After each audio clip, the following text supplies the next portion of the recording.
Hello everyone, কেমন আছো সবাই? আশা করি অনেক ভালো আছো আর আমিও ভালো আছি। আজকের ভিডিওটা কি হতে চলেছে তোমরা থাম্বনেল আর টাইটেল থেকে বুঝতেই পেরেছো। তো আজকে আমি যাচ্ছি বামনপুকুর মসজিদে। মানে কালকে গিয়েছিলাম, তোমাদের একটা শর্ট ভিডিও আপলোড করেছিলাম আর বলেছিলাম তোমাদের লং ভিডিও কালকে দেব। দেখো, আগে আমি লং ভিডিও দিতাম, তার জন্য আমার অনেকটা করে ভিউজ আসতো, বাট এখন আমি প্রত্যেক দিন শর্ট ভিডিও দিই, 2, 3, 4টেও করে হয়ে যায়, তোমাদেরকে শেয়ার করি, মোটামুটি ভালোই ভিউজ আসে। বাট যখন আমি লং ভিডিও আপলোড করি তখন আর ভিউজ আসে না। এটার একটাই রিজন, আমি সবসময় শর্ট ভিডিওটাই বেশি পোস্ট করি, তার জন্য তোমরা শর্ট ভিডিও দেখতেই পছন্দ করো আর লং ভিডিও দেখতে অনেকেই পছন্দ, বাট লং ভিডিও সেরকম আর আপলোড করাই হয় না আগের মতো। যাই হোক, আজকে আমি রেডি হয়ে নিয়েছি আর আজকে যাচ্ছি বামনপুকুর মসজিদ। আমার মা তো ভোরবেলা উঠেছে রান্না বান্না করার পর, এখন নিয়ে চলে গেছে ওখানে আর আমরা রেডি হয়ে এখন যাচ্ছি, বার হচ্ছি। এখন দেখো, প্রথমে আমি রান্নার কথা বলে বসে থাকলাম। আসলে আমার মা বেবি হওয়ার আগে মানত করেছিল যে আমার মেয়ে হলে হাজত নিয়ে যাবে বামনপুকুর মসজিদে, তার জন্য আমরা আজকে যাচ্ছি। মা বললো আজকে ওখান থেকে বার হয়ে পড়,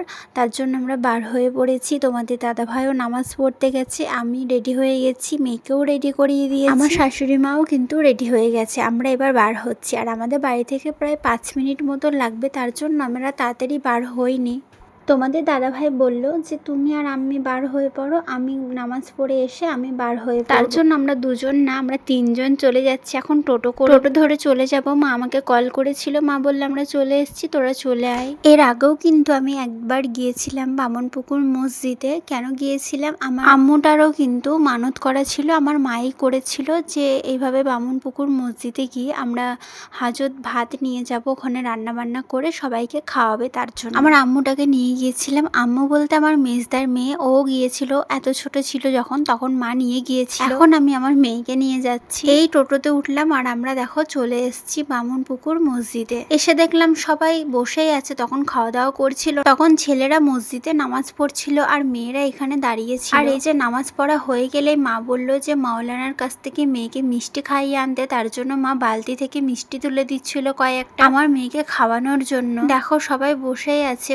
মিষ্টি খাওয়ানোর পর কিন্তু সবাইকে খেতে দেওয়া হবে, এখানে যারা যারা খাবে তাদেরকেই খেতে দেওয়া হবে। আমাদের দাদা ভাইয়ের নামাজ পড়ার পর আমি ওকে ফোন করেছিলাম যে তুমি তাড়াতাড়ি চলে আসো। মা বলছিল যে আগে আসুক কচি, তারপরে সবাইকে খাওয়া দাওয়া করাবো। আসলে কচি বললাম কারণ আমার মা তার জামাইকে কচি বলেই ডাকে, তার জন্য। এখানে আমার বান্ধবীর সাথে গল্প করছি, আমাদের পাড়া থেকেও অনেকেই এসেছিল, তাদের সাথেও অনেক গল্প করে। তারপর আমার মেজো ভাবিও এসেছিল, আমার আম্মুটাও এসেছিল, আমার আয়ন পাপাও এসেছিল, অনেকে এসেছে। মা আব্বু একা হাতে দিচ্ছিল, তাই সামলে উঠতে পারছিল না, তাই আমি একটু হেল্প করে দিলাম মা আব্বু। আমার না সবাইকে খাবার বিলাতে খুব ভালো লাগে, সবাই বেশ বসে থাকবে খাওয়ার জন্য আর আমি তাদেরকে খেতে দেবো, এটা তো মানে খুব ভালো লাগে আমার কাছে ব্যাপারটা। তার জন্য মা ভাত দিয়ে দিয়েছিল, আমি তরকারিগুলো সবাইকে দিচ্ছিলাম আর জিজ্ঞাসা করছি আর কেউ কিছু নেবে কিনা। মা করেছিল ভাত, 2 রকম মাংস, মিষ্টি, ছেচকি, এগুলোই করেছিল। সবাইকে খেতে দেওয়ার পর লাস্ট আমরা বসেছিলাম, আমি আমার শাশুড়ি মা, তারপরে মা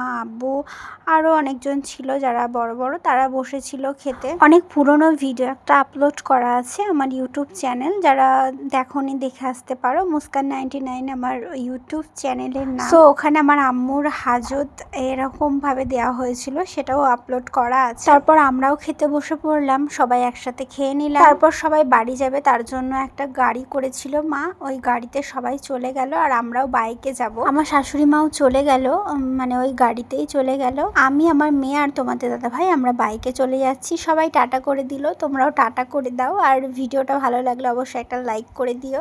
চলো তাহলে আমরাও বাড়ি যাই, আর ভিডিওটা ভালো লাগলে অবশ্যই একটা কমেন্ট করে জানিও। লাস্ট একটা কথা বলে রাখি, তোমরা অনেকে বলছো যে আমার বামনপুকুর বাড়ি, বাট না, আমার বামনপুকুর বাড়ি না। সো যাই হোক, চলো বাই, দেখা হচ্ছে নেক্সট ভিডিওতে।